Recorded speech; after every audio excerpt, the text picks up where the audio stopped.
Samuel Hill es CEO de JME Ventures, un fondo de capital riesgo que invierte en startups. Estudió Teleco en la Politécnica, es el autor de la newsletter Suma Positiva y hoy está en Intercambio Iónico para hablar de invertir en startups y de un libro que en teoría no tiene nada que ver con lo que hace.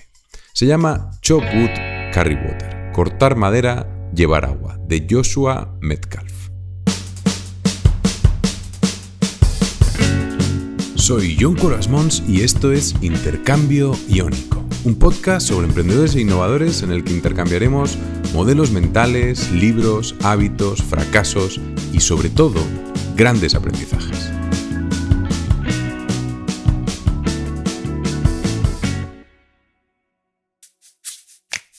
El mensaje principal del libro es que hay que disfrutar del proceso y rendirse a los resultados.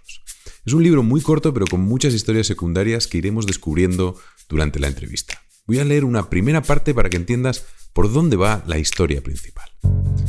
Jon y su hermano menor, Jordan, habían estado enamorados de la cultura samurái de Japón desde que eran muy pequeños. Cuando Jon tenía solo 8 años, su familia visitó muchos lugares en Asia. Él y Jordan exploraron con entusiasmo cada lugar que visitaron y soñaron con regresar algún día para convertirse en su tipo favorito de guerreros samuráis, los arqueros. Un año después, la tragedia golpeó a la familia cuando tuvieron un grave accidente de coche y Jordan resultó gravemente herido. El resto de la familia estaba bastante bien, pero Jordan apenas se aferraba a la vida en la UCI. Durante los primeros meses, Jon se sentó a su lado, saliendo del hospital solo para ducharse 2 veces por semana, leyéndole historias sobre la cultura samurái que a ambos les gustaba tanto. Cuando Jon cumplió 18 años, decidió comprar un billete de ida a Japón para integrarse en una comunidad de arqueros samuráis y empezar su entrenamiento con Akira, el que sería su maestro y mentor. Samuel practica jiu-jitsu brasileño. Es un arte marcial de origen japonés que también fue desarrollado por los samuráis y se centra en técnicas de agarre, bloqueos de articulaciones y estrangulamientos.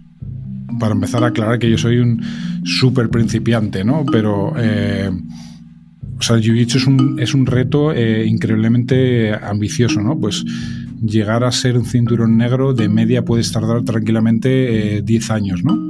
Y en su práctica te duele mucho el cuerpo, pero sobre todo te duele mucho el alma, ¿no? En el sentido de que vas a tener que acostumbrarte a perder continuamente y a tener que rendirte continuamente, ¿no? Y creo que ahí es donde está probablemente uno de los principales aprendizajes, ¿no?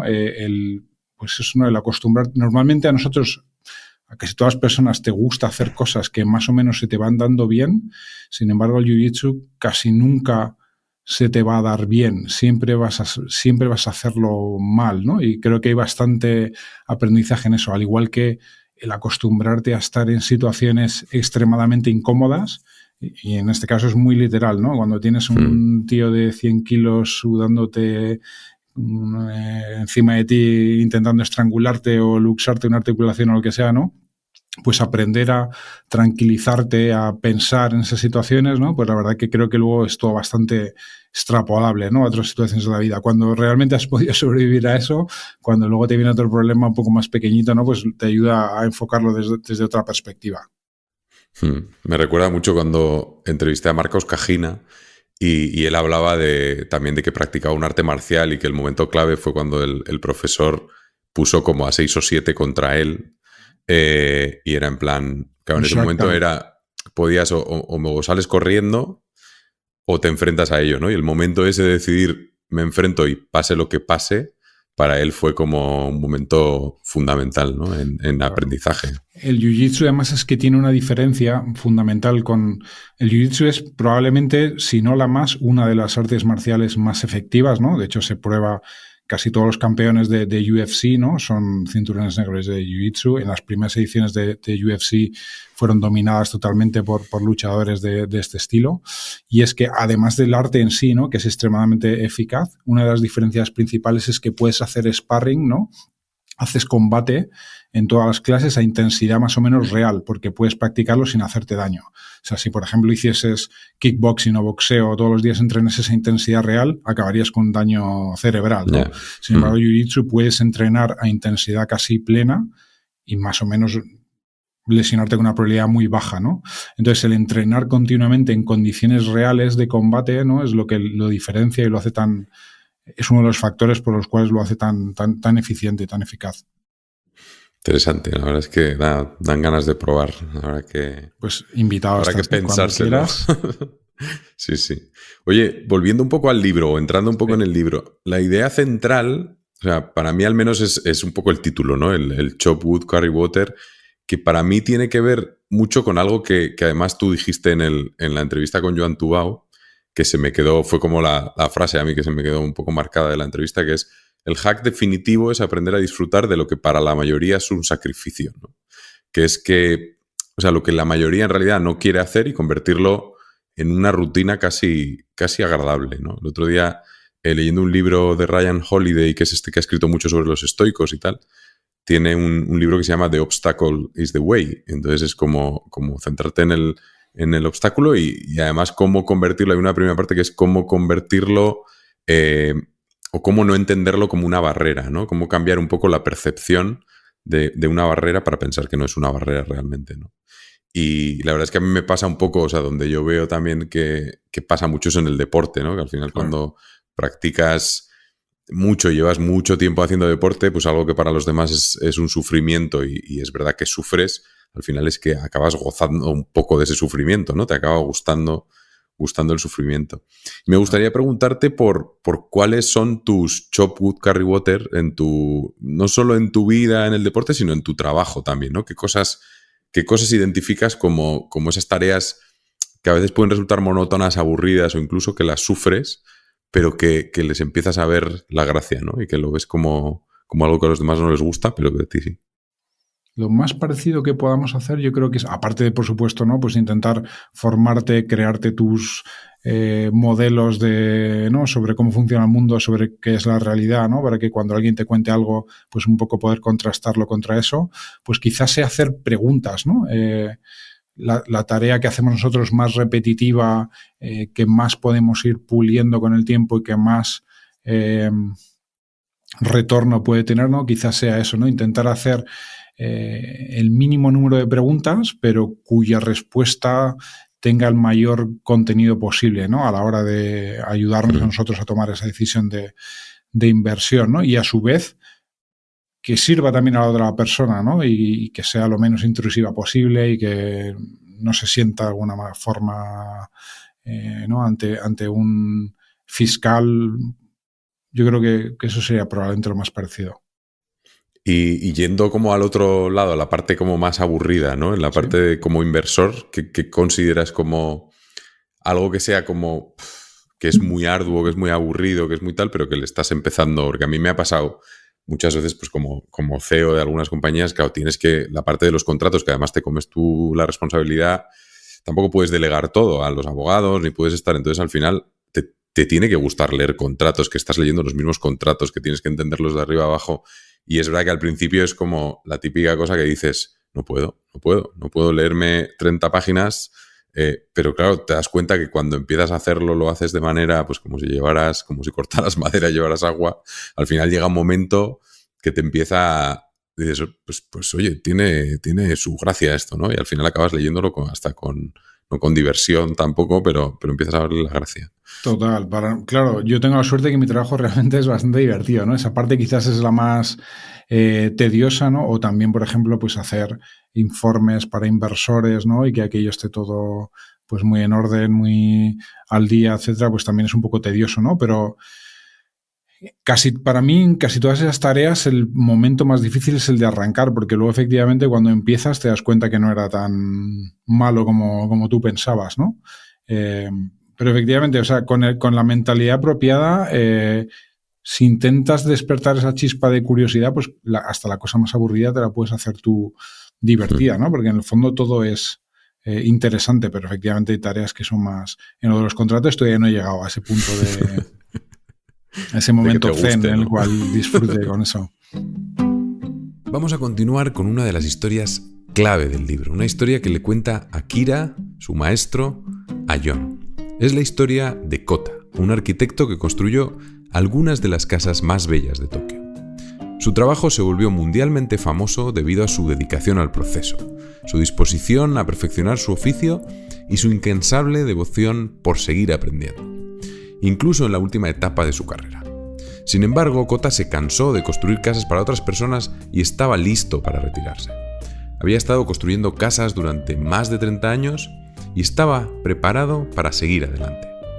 Un día, Kota se acercó a su jefe y entregó su aviso de 2 semanas. Su jefe dijo: Kota, estamos en deuda contigo para siempre por el magnífico trabajo que has hecho para nuestra empresa y estamos muy agradecidos de que hayas trabajado con nosotros durante tanto tiempo. Sin embargo, te pedimos un favor. ¿Podrías construir una casa más?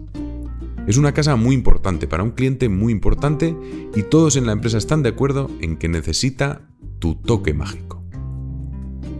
Kota se sintió frustrado, tendría que cancelar 2 viajes y posponer su nueva vida, todo por una casa. Kota cedió, pero le dijo a su jefe: esta es la última. Sin embargo, aunque Kota había aceptado en su cabeza construir esta última casa, su corazón ya no estaba en ello. Siempre había sido muy meticuloso durante todo el proceso de construcción, seleccionando siempre los mejores materiales a mano y asegurándose de que cada detalle fuera atendido diligentemente. Pero esta casa era diferente. La veía más como una obligación que como una oportunidad. Kota sabía en su corazón que esto estaba lejos de ser su mejor trabajo.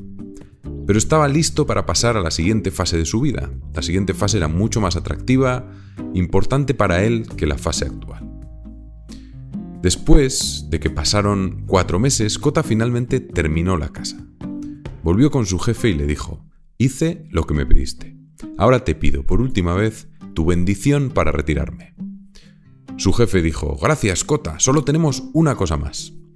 Su jefe metió la mano en su escritorio y sacó una caja negra muy pequeña con un lazo rojo atado alrededor. Le entregó la caja a Kota y dijo: estamos muy agradecidos contigo, Kota. Este regalo es un símbolo de nuestro agradecimiento.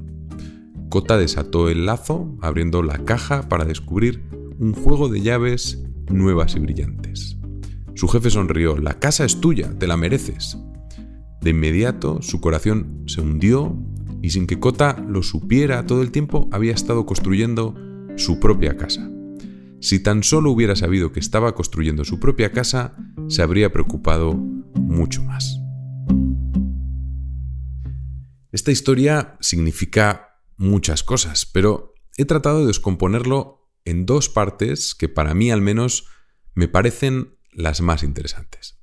La primera es que tu propósito no sea algo externo, no es conseguir que tu startup gane X dinero, o que consigas lanzar un nuevo producto, o conseguir un aumento de salario, sino que eres tú mismo, es tu propio desarrollo. Esa idea de que en realidad siempre estás construyendo tu propia casa. Gonzalo Rodríguez Fraile lo comentaba en el capítulo 29. Su objetivo, su propósito es aumentar su nivel de consciencia. Y cualquier actividad, éxito o fracaso, al final te va a ayudar a llegar ahí. Esto conecta muy bien con otro capítulo de este libro, el capítulo 6, que tiene que ver con no identificarte con lo que haces, sino con lo que eres. En palabras de Akira, constantemente tengo que recordarme que mi valor proviene de quién soy, no de lo que hago. No soy un arquero samurái, soy un ser humano que resulta ser de clase mundial en el tiro con arco. Es súper difícil por lo que dices, ¿no? Porque al final, obviamente, tú a tu trabajo le dedicas un montón de horas y además te pagan por ello, ¿no? Con lo cual se supone que aportas un cierto valor ahí, ¿no? Entonces, sé por supuesto que debemos de huir de definirnos por lo que hacemos, pero es difícil, ¿no? Lo único, yo como persona ya de edad mediana, ¿no? Pues creo que me voy conociendo a mí mismo un poco más, ¿no? Sé qué es lo que me da energía, lo que me la quita y un poco más mis fortalezas y mis debilidades, ¿no? En ese sentido. Entonces, claro, me puedo definir. Y también todas las personas, ¿no? Ansiamos pertenecer a un grupo, pero a su vez diferenciarnos, ¿no? Entonces, si te defines como persona, es más difícil diferenciarte que por tu profesión, ¿no? En el sentido de, pues claro, yo soy padre, como tantos otros, soy marido, soy hijo, y eso es realmente lo que soy fundamentalmente, ¿no? Si quito mi lado profesional, pero en ese sentido es más difícil diferenciarte, ¿no? En el sentido de, pues, que todos o la mayor parte de nosotros también somos esto, ¿no? Entonces, si intento ponerme adjetivos a mí mismo, que es algo que odio, ¿no? Y que prefiero que hagan otros, pero lo que sí que creo que tengo bastante claro que soy una persona curiosa. Creo que soy creativo, ¿no? Creo también que soy relativamente empático y tengo palabra, ¿no? En el sentido de, creo que una de las cosas que más me ha ayudado en mi vida a avanzar es básicamente si haces lo que dices que vas a hacer, ya te ponen un percentil bastante alto, por sorprendente que parezca, ¿no? Con respecto a otras personas. Entonces yo creo que esa es mi forma de verme, ¿no? Como persona, pero efectivamente no sería una cosa sin la otra, ¿no? No se puede. También tengo un lado, también tengo mi lado negativo, ¿no? Y creo que siempre un error que cometemos habitualmente las personas es querer quedarnos con lo bueno sin darnos cuenta que esa parte buena es el otro lado de la moneda de algo negativo, por así decirlo, ¿no? Lo que pasa es que nos encantaría quedarnos solo con lo bueno, sin darnos cuenta de que es inseparable de lo negativo. Y también tengo muchas cosas negativas, ¿no? Por supuesto, que no te voy a revelar, claro. Y luego hay otro punto que a mí me parece interesante de lo de construir tu propia casa, que es cómo habla del cuidar los detalles, ¿no? En todo lo que haces. Que a veces yo aquí tengo como esa... O sea, que a veces pienso que hay como dos ideas opuestas, pero que es... Si tú quieres hacer las cosas bien, ¿no? Y cuidar los detalles, yo tengo la sensación que tienes que cuidar los detalles en todo. O sea, es como cuando una empresa dice, no, cuido muy bien a mis clientes, pero no cuido muy bien a mis empleados, pues creo que eso a la larga no funciona, ¿no? Al final tienes que hacerlo bien con todos y con todos los detalles, ¿no? Entonces, como que no puedes ser muy riguroso en los detalles, en la calidad de todo, y luego tener que elegir constantemente en esto sí, en esto no, ¿no? Yo creo que al final eso no te permite hacerlo. Yo, por ejemplo, toda la gente que he conocido, yo que estudié arquitectura, trabajé como arquitecto, he conocido bastantes arquitectos top y te das cuenta de que son gente que no... O sea, da igual lo que esté viendo. Puede estar viendo un tornillo, puede estar viendo no sé, una cúpula de no sé qué, puede estar viendo un espacio. O sea, a cualquier nivel y a cualquier escala va a estar obsesionado por el detalle. Y eso lo he visto en todos, ¿no? El que está como, bueno, esto sí, esto no, al final no aplica ese detalle, ¿no? Pero a veces esto es un poco contradictorio a otra parte que también creo en ella, que es el tema del 80-20, ¿no? El de centrarte en el 20% que crea el 80% de los resultados, el ser capaz de priorizar, pero a veces, o el decir que no a cosas, ¿no? Cuando a veces no sé si era Derek Sivers, ¿no? Es el que decía lo del el que tienes que responder como algo como que sí seguro, porque si no es mejor decir que no, ¿no? Entonces ahí hay una idea de priorización y tal, pero me pasa un poco lo mismo. Y no sé si tú eres capaz de conseguir un equilibrio entre eso, si te lo has planteado así alguna vez, si también te parecen opuestos, no sé qué opinas sobre esta parte. Pues sí, estoy bastante de acuerdo contigo. A ver, yo soy consciente de que mi estilo de gestionar personas para algunas personas será el mejor del mundo y para otras será el peor del mundo. Porque la única forma que sé de gestionar personas es básicamente es mediante el ejemplo. A mí se me da fatal el hacer de coach con la gente y el darles mucho feedback, etcétera. Yo lo único que intento hacer es hacer mi trabajo lo mejor posible y que de ahí cada uno de ellos, estoy por supuesto súper abierto a enseñar en la medida de lo posible cómo hago las cosas y que cada uno coja de ahí lo que le guste, ¿no? Soy muy creyente también de que cada uno tiene que encontrar su estilo propio de hacer las cosas, porque hay múltiples formas de hacer las cosas, todas ellas buenas, y un poco el arte de esta vida es eso, ¿no? Encontrar el tuyo. Entonces, eso por un lado, ¿no? O sea, quiero decir, yo en mi trabajo lo intento hacer con la mayor excelencia porque quiero que de ahí la gente pues coja, no se inspire o como lo quieras ver. Y luego, por otro lado, yo es que soy totalmente alérgico a lo que los americanos llaman el busy work, ¿no? Al trabajo que parece trabajo pero que realmente no mueve la aguja, ¿no? El cual yo creo que sobre todo las grandes empresas están plagadas, ¿no? A hacer muchas cosas, o sea, a trabajar por trabajar, ¿no? Pero que no mueve la aguja. Entonces, yo como eso lo detesto y lo erradico, pues al final somos bastante minimalistas en lo que hacemos, ¿no? Entonces, hacemos muy pocas cosas, pero intentamos hacerlas cada vez mejor. Entonces, creo que un poco es la confluencia de esas dos cosas lo que me permite un poco armonizar las dos, ¿no? De hacer cuantas menos cosas mejor, pero intentar hacerlas muy bien. Continuando con el libro, voy a leer un párrafo del capítulo 8.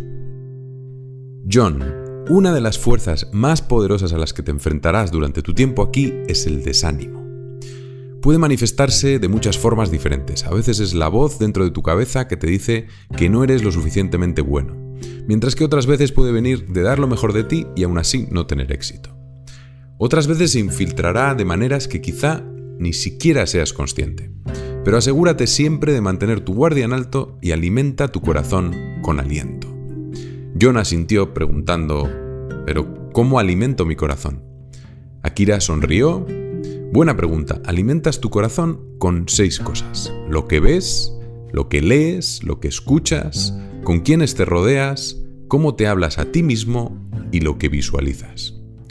Permíteme hacerte una pregunta. Si tuvieras un Lamborghini, ¿alguna vez le echarías agua al tanque de gasolina? Para Samuel, la gente de la que te rodeas es fundamental. Es la gente de la que te rodeas, es lo que más te influye, ¿no? Yo tengo la suerte de pues tener aquí compañeros increíbles, ¿no? Mis compañeros aquí en JME, los emprendedores con los que trabajamos, tanto los que invertimos como los que no, pues gente que te viene a contar cosas súper interesantes, eso me llena mi depósito infinito. Luego en casa, ¿no? Pues con mi mujer y con mis niñas, pues ¿no? Es otra forma de llenar el depósito brutal, ¿no? De los niños creo que se aprende una barbaridad, ¿no? Casi todos los que somos padres tenemos, yo creo, la sensación de que aprendes tú más de ellos que ellos de ti. Eso de la parte más obvia, ¿no? Luego, como tú dices, redes sociales, ¿no? Que sabes que a mí las trabajo y me encantan, ¿no? He aprendido muchísimo, ¿no? Soy súper fan también, al igual que decíamos antes de lo de las notificaciones, de curar tu feed en Twitter al extremo, ¿no? Porque efectivamente eso, quieras o no, todo eso te impacta, lo que estás consumiendo ahí de forma inconsciente. Y luego a mí también me alimenta muchísimo el espíritu, ¿no? La música, ¿no? Que es otra de mis pasiones y al final creo que eso es un masaje cerebral también bastante importante, ¿no? Aunque quizás no tiene un trasvase tan obvio a otras áreas, pero bueno, al final creo que es importante también, ¿no? Y por supuesto también que consumo mis dosis también a mi Lamborghini también le pongo agua de vez en cuando, ¿no? Y también tengo mi doom scrolling, veo TikTok de vez en cuando, veo telebasura, ¿no? Creo que también hay que llegar a un equilibrio, ¿no? Y al final también para diferenciar al solomillo de la salchicha de Frankfurt, ¿no? Pues de vez en cuando hay que comer un poco de salchicha de Frankfurt, ¿no? Para poder diferenciar, ¿no? Y creo que tampoco hay que ser extremista, ¿no? Y hay que estar en contacto un poco con todas las realidades. Sí. A mí la verdad es que la cosa que más como he conseguido mejorar a lo mejor en los últimos tiempos es un poco la red, la gente de la que te rodeas y cómo trabajártelo, ¿no? Porque, no sé, yo tengo la sensación de que hay épocas en las que pues creía que era algo como que no está en tu mano para nada, ¿no? Entonces después he ido como viendo cómo puedes ir creando esa red, porque al final yo no soy una persona extrovertida, entonces es verdad que hay veces que dices, lo del podcast ha sido un camino muy interesante porque es algo que haces tú de manera introvertida casi, porque es algo que creas tú, que te da visibilidad y que te permite conectar con gente interesante, ¿no? Pero no es que te vayas a todos los saraos de todo lo que... O sea, hacer network no es eso. O sea, hacer network es pensar cómo haces algo para encontrar a esa gente interesante que te puede aportar y cómo casi estás pues siendo curator de tu propia red, ¿no? Y yo creo que eso tiene, yo creo, más magia de la que creemos y ahí hay cosas muy interesantes para Estoy totalmente de acuerdo. Al final, encontrar personas con las que tener conversaciones interesantes es complicado, ¿no? Y yo creo mucho en eso de lo que tú decías, ¿no? De la profundidad de la red, no tanto de la anchura, ¿no? A mí no me interesa, bueno, sí me interesa, ¿no? Pero es súper bueno tener muchísimos contactos, pero yo al final lo que quiero es, en términos más de negocio, ¿no? Pues al final si hay pues no sé, conoceré cientos literalmente, o si no, miles no, pero cientos de inversores seguro. Pero al final hay 10 que son los con los que me llevo bien, con los que más trato tengo, ¿no? Y al final son los que, con los que quiero hacer negocios, ¿no? Por así decirlo. Entonces la profundidad de las relaciones es súper importante. Esta es la historia de Akira explicándole a John cómo se planta el bambú. En el capítulo 17. Excavas la tierra, te aseguras de que sea buena tierra y plantas la semilla de bambú. Luego debes regarla fielmente todos los días. Después de 3 meses, adivina qué pasa. Y John dijo emocionado: ¿el árbol de bambú comienza a brotar de la tierra? Nada. No ves absolutamente nada sucediendo. Continúa regándolo una y otra vez, pero sigues sin ver nada durante 1 año. Luego 2, luego 3. ¿Sabes lo que sucede después de 3 años, John?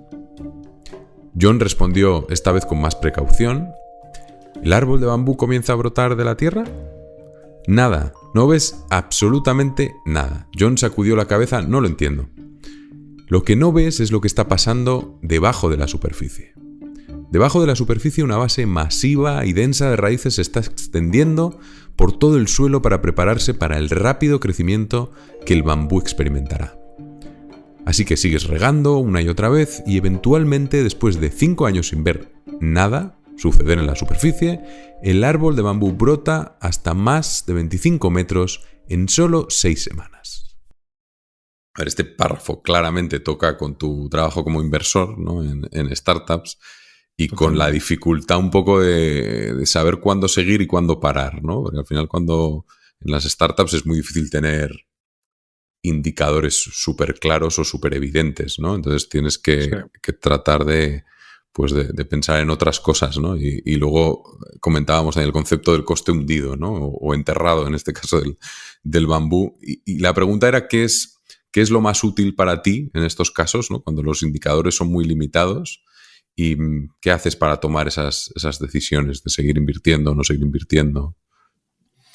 Como tú dices, creo que es lo más difícil de nuestro trabajo, ¿no? Probablemente más difícil que la decisión inicial de invertir. Es justo esa decisión de si seguir invirtiendo en un proyecto o no. Entonces, lo que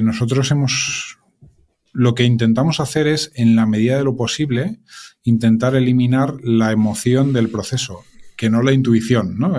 Tú sabes bien la distinción, ¿no? Entre emoción e intuición.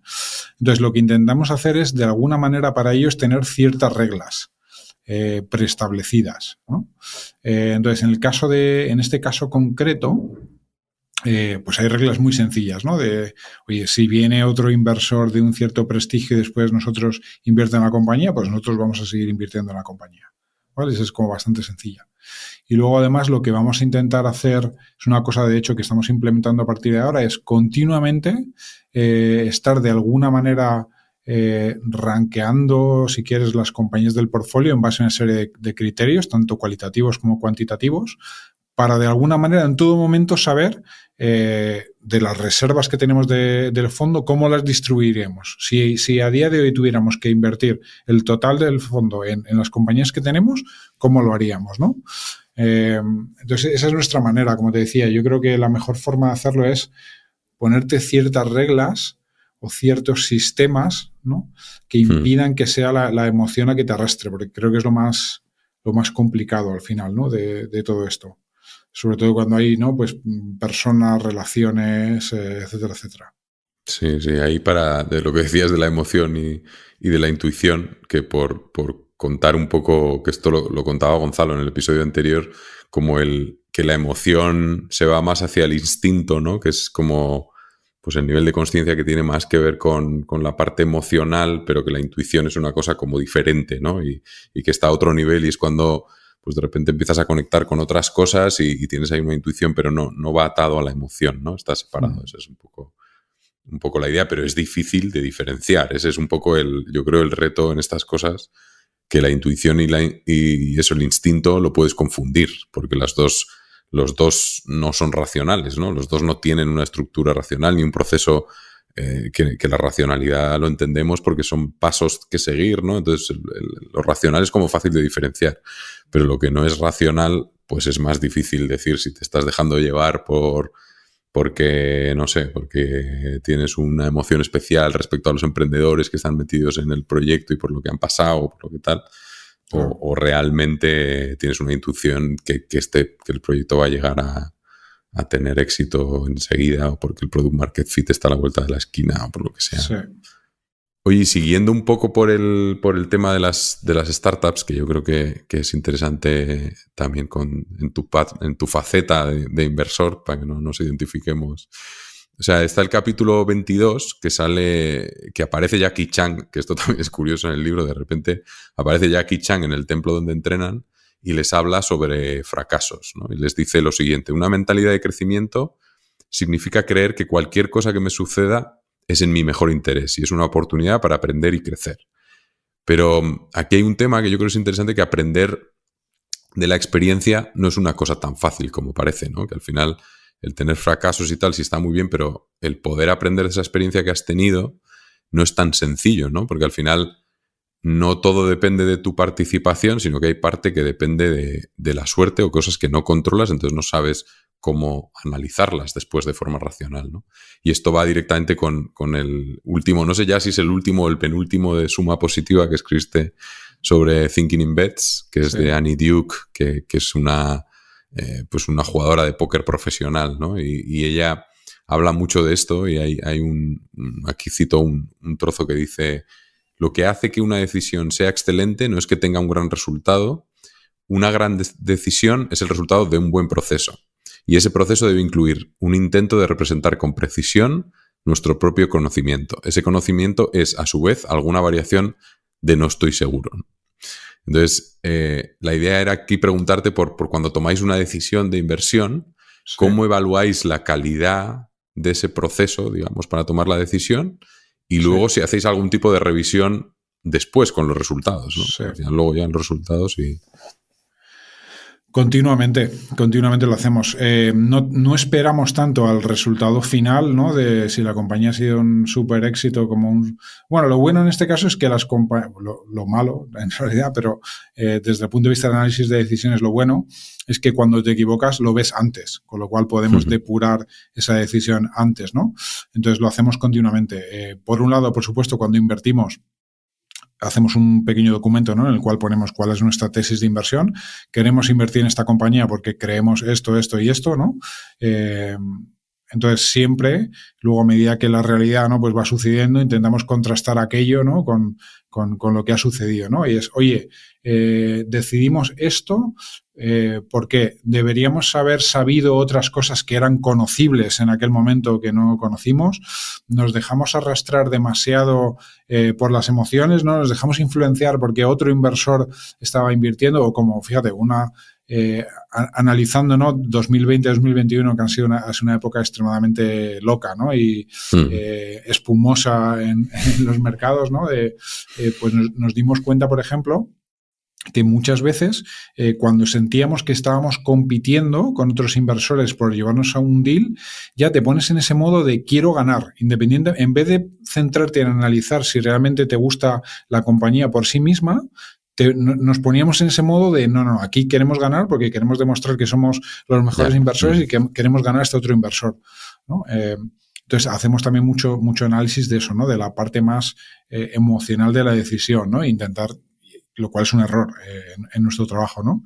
Entonces, por supuesto que contrastamos, lo dicho, ¿no? Deberíamos haber sabido otras cosas que eran conocibles a la hora de tomar la decisión, o nos dejamos arrastrar demasiado por la emoción, o ese tipo de cosas. ¿Y hay algún modelo mental, algo que pongas en práctica que digas, oye, pues siempre hacemos, no sé, lo del premortem, ¿no? De pensar a ver si se va al garete, cómo se va a ir, o algún proceso de ese tipo que os pueda ayudar como a tener ese proceso de toma de decisión como más depurado? ¿Hay algo algo que no sea, que creas que es un modelo mental compartible y que otros pudieran usar? Sí, eso lo hacemos. También hacemos mucho el lado opuesto a eso, ¿no? El artículo de la Wikipedia, si quieres, ¿no? Y de hecho es una pregunta que hago muchas veces a los emprendedores, ¿no? De, oye, ¿qué va a decir la Wikipedia de ti dentro de de 10 años, ¿no? O de los años que Esto sea. es muy Amazon, ¿no? Muy de sacar la nota de prensa Eso del es. producto lo primero, ¿no? Eso Antes de es. empezar. En mi trabajo, curiosamente, creo, o sea, pensar que puede ir mal está normalmente tirado, es bastante fácil. Lo difícil es imaginarte cómo de grande puede ser la cosa si la cosa va bien. Ahí es donde está un poco el arte de lo que hacemos. Y es un mindset que cuesta, porque yo creo que las personas... o sea, es más fácil ser pesimista que ser optimista muchas veces. Entonces yo creo que eso es la parte más difícil de lo que hacemos. Sí, claro. Además, hay tanto camino por recorrer hasta llegar a eso, ¿no? Pero es verdad, no sé, a mí sí que me ayuda lo de la parte pesimista también, ¿no? El recorrido ese hacia atrás, cuando una vez que piensas cuáles son las cosas que habrán hecho que este proyecto se vaya al garete e ir para atrás luego, y es un poco como lo de Munger de siempre, negativo, ¿no? De quitar, de quitar los... Munger también. De ir quitando los riesgos antes, ¿no? Porque si no identificas como las cosas que te pueden ayudar en positivo a crecer, pero no identificas los riesgos que te van a machacar, entonces al final a veces quitar los riesgos resulta que es el camino como que es el que te ayuda a que la cosa funcione, ¿no? Totalmente, es la vía negativa de Charlie Munger, ¿no? De cómo ser infeliz. Pues a veces está súper claro que, o sea, no es sencillo saber qué cosas hacer para ser feliz, pero está tirado a saber qué cosas hacer para ser infeliz, ¿no? Entonces, un buen comienzo es no hagas las cosas que te van a hacer infeliz, ¿no? No es el único camino, ¿no? Al final es ver como un ángulo que normalmente no vemos. Yo creo que es para alumbrar una parte que a veces como intentamos no mirar, ¿no? Totalmente. Que eso ayuda. Oye, y otra pregunta sobre el emprendimiento, que tiene además que ver con una idea del libro, que le hice además a Rola en el episodio 8. Y es un poco la idea de si crees que ir al extremo por tu startup, esta idea de hipotecar mi casa hasta el borde de arruinarte para poder triunfar, tipo Elon Musk con Tesla en 2008 o la historia de Phil Knight con Nike, ¿no? Que tenemos como muchas historias de estas como que el emprendedor tiene que estar dispuesto a llegar a ese punto, ¿no? ¿Qué opinas sobre eso?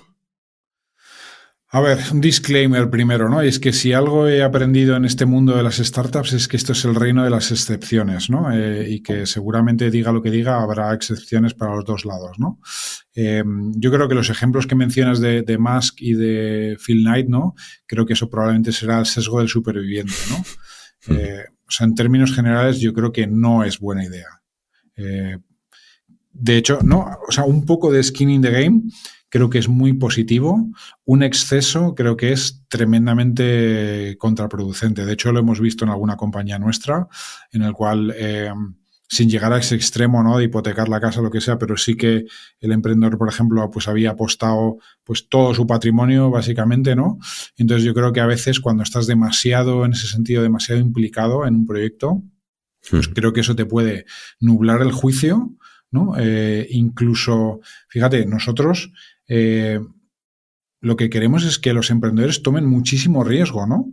Entonces, sí, claro, si tienes ahí los ahorros de toda tu vida, tu casa, etcétera, metido, pues eso naturalmente te va a llevar a ser averso al riesgo, ¿no? Con lo cual, ese pretendido alineamiento de intereses que buscas, pues casi lo estás estropeando, ¿no? Con lo cual, yo creo que en general es una pésima idea. O sea, hay que tener skin in the game, ¿no? O sea, te tiene que doler, tienes que estar haciendo un sacrificio por hacer lo que estás haciendo, pero no de tal calibre que si la cosa sale mal la arruine tu vida. Creo que eso es una imprudencia y una irresponsabilidad y que no es bueno para nadie. Sí, yo creo que está claro. Oye, otro tema fundamental del capital riesgo... ¿Qué dijo Arrola, por cierto? A ver si...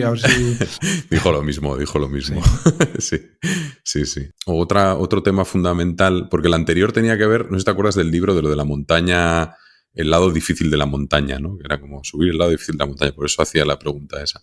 Pero otro tema fundamental es elegir bien a los emprendedores, ¿no? Que yo creo que lo que decías antes, ¿no? Que para vosotros, pues la clave es hacer preguntas, pero no solo sobre las compañías, sino también sobre las personas y cómo evaluar el talento y cómo ver si la gente va a ser el emprendedor clave para ese proyecto. Y escuché una entrevista que la verdad es que mola mucho a Doug Leone, que escucha U2, que es el mítico inversor, el de Sequoia, Sí. Y tiene ahora una última entrevista en Invest Like the Best y otra anterior con VC20. Sí. Y él habla como de un par de preguntas que hace él muchas veces a los emprendedores, ¿no? Sí. Y una es, ¿tienes un hermano o hermana con edad parecida que lo defina como en 3 adjetivos? Entonces él dice que eso le ayuda porque normalmente los hermanos siempre son muy opuestos, ¿no? Entonces, por oposición, te ayuda a identificarlo bien, a entenderlo bien. Y luego hay otra que pregunta, que es cuáles son las cosas que haces bien por genética de nacimiento y las cosas que te cuestan y has tenido que mejorar con el tiempo. Entonces, mi idea era, bueno, luego si quieres te pregunto una de estas, pero la idea era preguntarte qué preguntas haces tú, ¿no? ¿Cómo gestionas ese tema del talento de preguntar no solo a emprendedores, sino también incluso en tu propio equipo, ¿no? O qué cosas has ido descubriendo. Doug Leone rivaliza con Jaime Rodríguez y contigo en una de las mejores voces que he escuchado en la vida. Tiene un vozarrón el tío que es increíble, te convence de lo que quiere. A ver, no tengo preguntas así tan geniales o tan maquiavélicas como las de Doug Leone, ¿no? Pero a mí lo que siempre pregunto y más me gusta preguntar a los emprendedores es un poco por el origen de la idea, ¿no? Lo que yo quiero entender ahí es un poco de dónde proviene el insight, ¿no? De la compañía, de qué tan único es, ¿no? Y por qué llegaron a tenerlo, ¿no? Y luego me encanta, una de las cosas que me gusta más escuchar de los emprendedores es que me lleven de la mano un poco por el laberinto de las ideas, en el sentido, quiero que me cuenten, ¿no? De por qué ese problema existe y que sean capaces de explicarme, oye, ha habido otras personas que han intentado solucionarlo y cómo, y por qué les ha ido mal. O porque ahora sí es posible. ¿Qué otros enfoques diferentes hay ahora mismo rivalizando con el tuyo y por qué el tuyo crees que va a ganar? ¿No? Un poco realmente que demuestre que ha pasado, ¿no? Ha dedicado muchos ciclos de CPU a intentar resolver todo ese tema, ¿no? Para mí eso es lo fundamental. Y luego lo que decíamos antes, ¿no? También lo del artículo de la Wikipedia, a mí me sirve muchísimo para ver si esa persona realmente es capaz de pensar un poco en grande, ¿no? O si va a ser más la persona que se va a conformar con un exit más pequeñito o... ¿Me explico? Sí, pero dice mucho de ti eso, ¿no? Sí, la ambición. Sí, ambición, tus valores también, ¿no? Por ejemplo, hace poco pues le hice esa pregunta a unas chicas que eran emprendedoras, ¿no? Y además ponían muy en valor además de por crear un empresón no sé qué, ¿no? Pues por hacer avanzar un poco, por ponérselo más fácil a otras emprendedoras, habiendo demostrado, ¿no? Que eran capaces de hacerlo y tal. Te dice mucho también de los valores de esa persona. Me gusta mucho esa pregunta. Sí. Y aparte no se puede fingir mucho, ¿no? Si te la intentas como ultra preparar, se va a notar. Sí, no, además es que si ahí vas con algo que no se esperan, es como... Y es súper concreto, ¿no? Como lo de la Wikipedia, que al final, pues oye, no puedes soltar 80 argumentos, tendrás que explicar uno, ¿no? Claro. Luego hay una cosa a mí que me gustó mucho de la entrevista esta, que es una idea un poco contraria, pero que ya la he escuchado varias veces y le veo su punto, aunque haya gente que lo vea mal, ¿no? Pero es el buscar la inseguridad en el talento. O sea, en el talento que Doug dice para Sequoia y tal, el cómo es muy importante que la gente joven que se sume y qué tal tenga un componente de inseguridad, ¿no? De querer conseguir cosas porque tiene una inseguridad que a él le da igual de dónde venga, que viene de porque no te has llevado bien con tu padre y estás queriendo hacer que tu padre esté contento con lo que haces y entonces estás obsesionado, que sea pero que realmente haya una inseguridad casi como patológica, ¿no? Y que ellos desde Sequoia saben, o es un poco cómo conseguir que esa inseguridad acabe en positivo, ¿no? Cómo conseguir sacarle partido a esa inseguridad. Y esto, a ver, lo he visto bastante y he escuchado en varias entrevistas, siempre americanos, es verdad, pero nos costaría decirlo a lo mejor aquí tan claro, ¿no? Pero hay algo ahí. Sí, es lo de chips on shoulders, puts chips on pockets, ¿no? Que dicen ellos. Creo que más que inseguridad es como la necesidad de demostrar a los demás. O sea, tú en tu vida hay gente que te ha dicho que tú no eras capaz de hacer cierta cosa, entonces es las ganas que tienes de demostrar al mundo que sí eres capaz de hacer cierta cosa, ¿no? Creo que es un poco lo que buscan. sobre Sí. todo en los emprendedores, ¿no? Y creo que es bastante acertado. Esta gente que normalmente triunfa tiene esa motivación interna, ¿no? Se ha llevado tantos noes en su vida de tantas cosas que lo que quieren es realmente demostrar al mundo que sí se podía, ¿no? Aquello por lo que le decían que estaba loco, que no se podía, de qué iba, creo que es Sí, una motivación es un fuego interior bastante importante, la verdad. sí, sí, sí, sí. Además es que es eso, hay ambiciones, por ejemplo, de tal nivel que dices ahí, joder, hay algo muy fuerte, muy metido que es más un tema pues de infancia o de algo que te empuja, ¿no? De una manera muy fuerte, si no, no te meterías en semejante jardín, ¿no? El capítulo 21 es probablemente el más importante del libro, donde Akira le cuenta a John la lección más importante que le enseñó su maestro. La ilusión definitiva de la experiencia humana es el control. La persona que quieres a tu lado en la batalla es quien ha aceptado que podría morir y se rinde al resultado.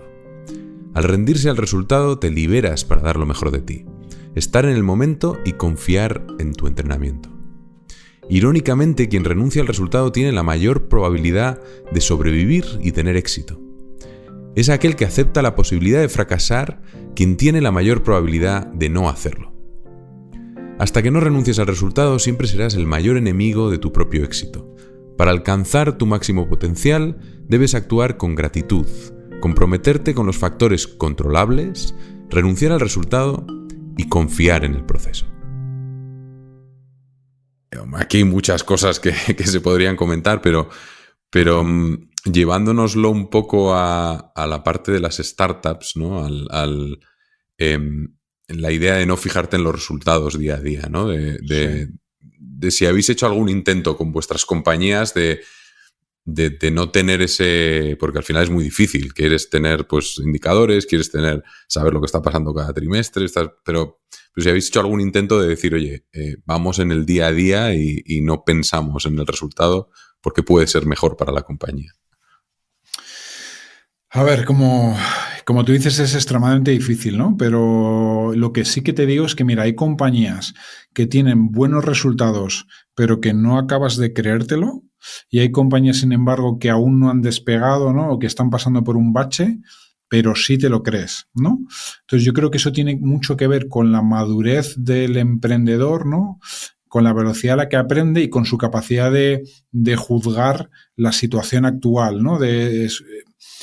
No sé, es la manera que tiene el emprendedor de transmitirte de que realmente entiende lo que está pasando, qué hipótesis son verdaderas, cuáles son falsas, cuál es el siguiente paso que quiere dar, ¿no? Para mí eso es lo que más me transmite que una compañía está haciendo progreso, porque te das cuenta, ¿no? Es lo que decía antes, ¿no? Hay mucha gente que se obsesiona con mostrar un progreso, pero que es un progreso que sabes que es un poco falso, ¿no? Que sabes que de alguna manera en tu fuero interno sabes que eso no te va a llevar a ningún lado, ¿no? Mientras que otros sabes que están cocinando ahí algo grande. Y creo que tiene mucho que ver con eso, con la capacidad del emprendedor de transmitirte. Es que no quiero decir la palabra control porque justo es lo que queremos, ¿no? Pero sí que es esa sensación. No, pero es verdad que hay gente que parece que en un estado de no control parece que como que sabe lo que está haciendo, ¿no? Es un poco, no sé. Eso es. Un poco difícil tú no tienes control, el futuro es incierto, hay 20.000 variables externas, ¿no? que juegan aquí un papel enorme, pero tú eres consciente de todo ello y estás jugando tus cartas de la mejor forma posible. Eso es lo que nosotros buscamos, ¿sabes? No sí, aquel que... Es un poco como entender la incertidumbre, ¿no? Al final, el ser capaz de navegar la incertidumbre bien, que hay gente que no la entiende, ¿no? Que al final vivimos en un mundo como que parece que nos lleva más a un rollo mucho más determinista y oye, es que cuando estás en una startup es que da igual.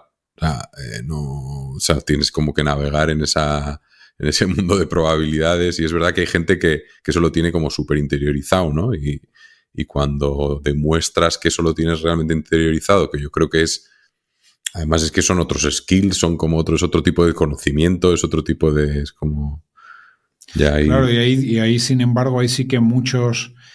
Cuando eres un inversor y eres más inexperto, vas a tender a agarrarte mucho más a los resultados, ¿no? Lo cual es un error, ¿no? Y creo que lleva ahí a mucho conflicto muchas veces con los emprendedores, ¿no? Y es que, de hecho, llevándolo al extremo, ¿no? Obviamente a todos los emprendedores les pedimos que hagan el ejercicio de hacer presupuestos anuales, etcétera, ¿no? A sabiendas casi que es un ejercicio, o sea, que tiene utilidad en sí mismo a la hora de reflexionar sobre cuáles son las palancas de crecimiento, etcétera, pero que no tiene ninguna capacidad predictiva, ¿no? Entonces, ¿qué sentido tiene a la gente en un entorno de tal incertidumbre, ¿no? que les ates a ese presupuesto cuando realmente a las 2 o 3 semanas de haberlo hecho ya se te ha quedado, si lo estás haciendo bien, ya se te ha quedado obsoleto porque has aprendido un montón de cosas que entonces no sabías, ¿no? Y que ya... entonces, realmente lo único que puedes pedir a la gente es que cada día, con la información que va descubriendo, que tiene en la mano y lo que va aprendiendo, vaya tomando las mejores decisiones y que eso te lleve al mejor camino posible, ¿no? Entonces, los presupuestos en ese sentido son un arma un poco de doble filo, ¿no? Sí, los planes. Es fingir un control en un mundo incontrolable, pero que a su vez tiene un cierto sentido, ¿no? Y son cosas sin las cuales pues gestionar cualquier cosa sería un poco también complicado, ¿no? Otro capítulo que es interesante al final de todo, en el capítulo 27, que además termina Jon su entrenamiento, ya es un arquero samurái, y Akira le dice... Y Jon se queda así un poco como sorprendido. Le dice, y lo más importante, por favor, no intentes enseñarles a tus amigos y familiares las lecciones que aprendiste aquí, ¿no? Que es interesante porque yo creo que es verdad que hay un punto... El otro día, escuchando la entrevista a Sam Altman, la de Lex Fridman, que la verdad es que está bastante guay, y cómo explica en un momento el tema de que los consejos en realidad no valen para nada, ¿no? Y es verdad que lo hablaba con Juan Freire también en el episodio 27, que él contaba que sus hijos, a la hora de estudiar y decidir, porque Juan Freire es un innovador en educación, hace cosas... Entonces, todo el tema de la educación le dimos bastantes vueltas y, claro, si sus hijos se ponían a preguntar a profesores de la universidad, es que los consejos no valen para nada, porque al final... Son consejos de personas que no tienen una visión global de lo que está pasando, te responden además con los incentivos probablemente mal alineados. Es un poco esa idea de que los consejos a lo mejor no son tan importantes, ¿no? Yo creo que puede ser interesante o importante tener a alguien para pelotear, ¿no? El apoyarte en alguien que te ayude a hacer una sesión de problem solving que se ponga un poco casi a tu disposición, ¿no? En plan a hablar y a poder conversar. Pero los consejos así directos es que a lo mejor no valen para nada. Y no sé si en tu rol como inversor, que seguro que recibes miles de peticiones para aconsejar, ¿no? A emprendedores y además sobre cosas concretas seguramente, de qué hago aquí y tal. ¿Cómo haces para dar consejos? ¿Cómo te gestionas esa parte? Estoy totalmente de acuerdo, ¿no? Con lo que has dicho. Yo creo que un consejo... no solicitado, vamos a empezar por esos, por no solicitados, ¿no? Es todavía peor, sí. Creo que es casi una pequeña agresión, ¿no? En el sentido de, yo creo que a nadie, o al menos seguramente no a las personas a las que nosotros, en las que nosotros nos gusta invertir, le gusta que le digan qué tiene que hacer, ¿no? Eso lo primero. Y no siempre lo cumplo, ¿eh? Creo que un inversor no tiene que dar nunca consejos directos. A veces no puedes morderte la lengua y lo haces, y yo soy el primero que cometo el error. Sé que es un error y no lo puedo evitar. Pido disculpas por anticipado. Entonces, a lo que deberíamos aspirar, ¿no? Y lo que intento hacer cada vez más, ¿no? Pues es intentar hacer esas preguntas que a lo mejor te hacen replantearte algo, ¿no? En tu razonamiento. Creo que eso es lo máximo que puedes llegar a hacer si quieres influir en alguien para que cambie de una decisión. No es eso, no es hacer alguna pregunta que le haga replantearse algo y que él se lo lleve a casa, le dé una vuelta y a lo mejor si has tocado la tecla adecuada, pues consigues, ¿no? que cambie. Pero si no, poco vas a hacer. Sí, me suena justo la entrevista de Doug Leone que decía... que a un emprendedor no le puedes decir directamente lo que tiene que hacer, ¿no? Que si crees que tiene un director de marketing que no funciona, no puedes decirle cambia al director de marketing, pero él lo que hacía era decirle, oye, ¿por qué no vas a tomar un café con estos 3 directores de marketing de otras compañías que yo conozco que son muy buenos? Entonces simplemente es tomarte, o sea, les montas una reunión, ¿no? Entonces, claro, luego vuelven diciendo, coño, mi director de marketing no tiene nada que ver con estos saben mucho más, lo van a hacer mucho mejor, ¿no? Que es un poco como ayudar a entender un poco el problema, pero sin decir lo que tienes que hacer, ¿no? Antes de que Samuel nos diga cuál es el libro que más ha regalado, solo recordarte que ya puedes ver las entrevistas en vídeo en YouTube y que si te suscribes a la newsletter en intercambio-ionico.com recibirás, además de las entrevistas, una selección de los libros y podcasts que he escuchado y leído durante el último mes. Entra en intercambio-ionico.com y suscríbete. Pues mira, no soy muy de regalar libros. Mi forma de regalar libros es a mis lectores de Suma Positiva, los que me van gustando, pues voy compartiendo ahí, como en este caso, como el de Chopwood Carrywater. ¿No? Pues les doy ahí mi interpretación del asunto para que ellos luego, si les apetece, se lo lean, ¿no? Creo que esa es mi forma de regalar libros. ¿Y hay algo sobre lo que hayas cambiado profundamente de opinión en los últimos, 3 años? ¿Pueden ser 6 meses? Seguramente sí, así que me venga a la mente rápido, tiene más que ver con un tema que a los dos nos interesa, que son temas de estos de longevidad y demás, ¿no? Y es que al principio yo pensaba, pues, que, por ejemplo, la nutrición, por ejemplo, era uno de los pilares fundamentales, ¿no? Y que temas como el ayuno o picos de glucosa, ese tipo de cosas eran como súper importantes. Con el tiempo me he dado cuenta que eso son segundas o terceras derivadas, ¿no? Bueno, la nutrición quizás no, así en pilares generales, ¿no? Pero que al final lo más importante que puedes hacer por cuidarte es hacer ejercicio. Entonces ahí he cambiado bastante de opinión respecto a eso, ¿no? Y creo que es muy humano esto de no hacemos los básicos y nos fijamos en cosas de detalle y nos encanta centrar nuestra atención en eso, ¿no? En cosas que son de tercera derivada cuando no estás haciendo los básicos, ¿no? Creo que eso a Tía lo dice muy bien, ¿no? Hablemos de suplementos, ¿no? Cuando hagas 10 horas de ejercicio a la semana, ¿no? Y puedas hacer peso muerto con 2 veces tu peso corporal, entonces, si quieres, empezamos a hablar de suplementos. Hasta entonces, concéntrate en eso, ¿no? Ahí he cambiado de opinión bastante. Oye, pues ya estamos llegando al final. Yo darte las gracias porque ha sido una conversación muy interesante. Creo que esta mezcla entre el libro y la parte de inversión nos ha ayudado mucho ahí a entrar en detalle y ha estado súper interesante. Gracias a ti. Y la última pregunta es, ¿quién es la primera persona que te viene a la cabeza cuando escuchas la palabra éxito y por qué? Pues yo creo que aquí voy a ser súper poco original, pero para mí es sin duda Warren Buffett. Yo creo que porque ha triunfado haciendo lo que le apasiona, se ha creado una estructura, un juego con unas reglas totalmente adaptadas a sus fortalezas. El tío ha disfrutado del camino, ¿no? Que va muy de acuerdo al topic de hoy, ¿no? Ha disfrutado del camino más que de la meta, ¿no? Ahí le tienes con casi 90 años, ¿no? Siguiendo en activo, haciendo lo que le gusta hacer, porque el tío se ha pasado el juego, ¿no? Y ha donado toda filantropía. Y luego, además, por cómo comparte lo que sabe, ¿no? Con muchísima humildad, con muchísimo sentido del humor y con una claridad pasmosa, ¿no? Creo que es un placer leerle, ¿no? Creo que es la mejor forma de aprender sobre temas súper áridos, como decíamos antes, ¿no? Lees a Warren Buffett hablar de contabilidad y es que es divertido, ¿no? Pero para mí es eso, ¿no? De cómo el tío se ha creado un éxito a su imagen y semejanza, ¿no? Y ha disfrutado de ello y disfruta de ello hasta sus últimos días. Y ha dejado un legado, ¿no? Que es brutal. Gracias, Samuel, y gracias a ti por escuchar la entrevista.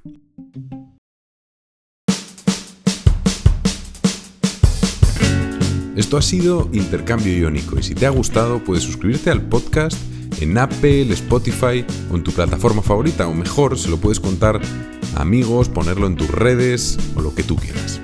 Recuerda que si te suscribes a la newsletter en intercambio-ionico.com recibirás un email con los libros y podcasts que he escuchado y leído durante el último mes. Puedes encontrarme en Twitter en @ioncuervas y M al final, y un saludo muy especial para Craig Lawless en la producción del podcast.